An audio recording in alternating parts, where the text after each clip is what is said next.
Parfois j'ai honte d'être un homme, un humain, quand je regarde tout ce qui se passe autour de moi, autour de nous, dans le monde. L'humanitaire, c'est vraiment quelque chose de mystérieux. C'est n'importe quoi, j'ai l'impression. Je m'explique pourquoi c'est de n'importe quoi. À Genève, on est en train de vouloir interdire la mendicité. Mais que font la plupart des pays? Que font? Que fait notre gouvernement? Il encourage la mendicité. L'aide qu'il apporte aux autres pays, l'Afrique, ici, ailleurs, c'est encourager la mendicité.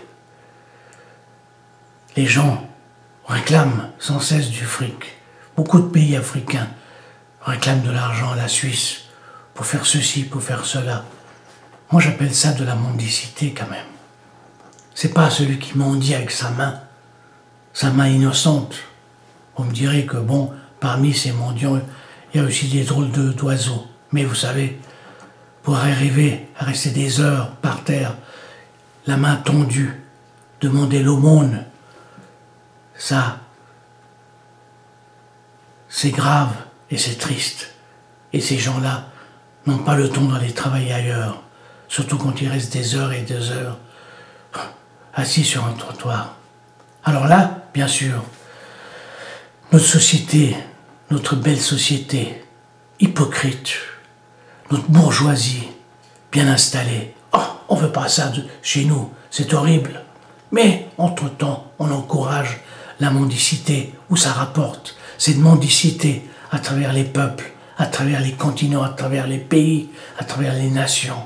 Oui, bien sûr, on donne en Afrique, on donne ici, ailleurs, parce qu'on sait qu'on va exporter des médicaments, on va exporter du matériel pour enrichir certains. C'est vraiment dégradant, c'est incroyable. Moi, je n'y crois pas beaucoup à ces organisations humanitaires. Beaucoup de ces organisations humanitaires reconnues, il y a des gens, des dirigeants, des gens qui sont à la tête de ces institutions, s'en foutent plein les poches. Ils ont des salaires incroyables, indignes, pour de l'humanitaire.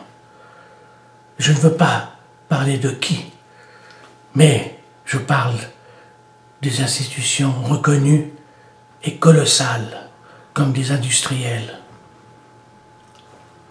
Au départ, toute institution humanitaire a un côté très chrétien de vouloir porter de l'aide. Mais après, il y a tous les vautours qui s'entourent et qui viennent, qui viennent tout autour, comme des vautours, et viennent pour bouffer la grande part du gâteau. Oui, la belle part du gâteau. Et on distribue les miettes, à gauche, à droite, les cacahuètes. Les cacahuètes pour les autres, et le bon repas, le grand repas, pour les gens de l'association, des associations. C'est un peu ça.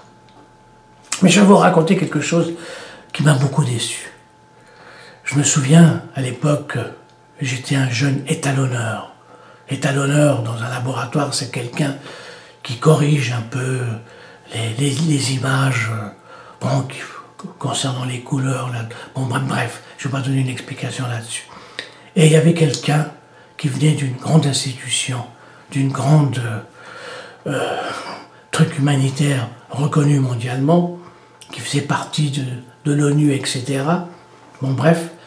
Et il filmait qu'est-ce qui se passait dans le monde, parce qu'ils font des films pour leur publicité, pour obtenir du fric ailleurs. Ça se passe comme ça. On fait des films, on montre, et les gens donnent en fonction de ça.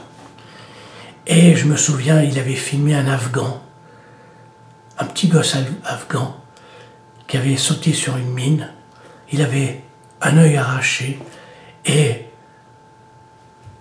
la main abîmée. Et je me souviens, celui qui avait filmé, ce caméraman, quand on a projeté ces images à la salle de projection, il a dit « Ah, je suis tellement content d'avoir ce document. » Pour lui, c'est un exploit, un exploit de publicité. Je l'ai regardé, je lui ai dit, et j'avais envie de lui foutre une paire de claques et un coup de pied au cul. Depuis ces jours-là, j'ai vu que l'humanitaire est un commerce dégradant, qui permet à certains gens de bien gagner leur vie au profit de la misère du monde.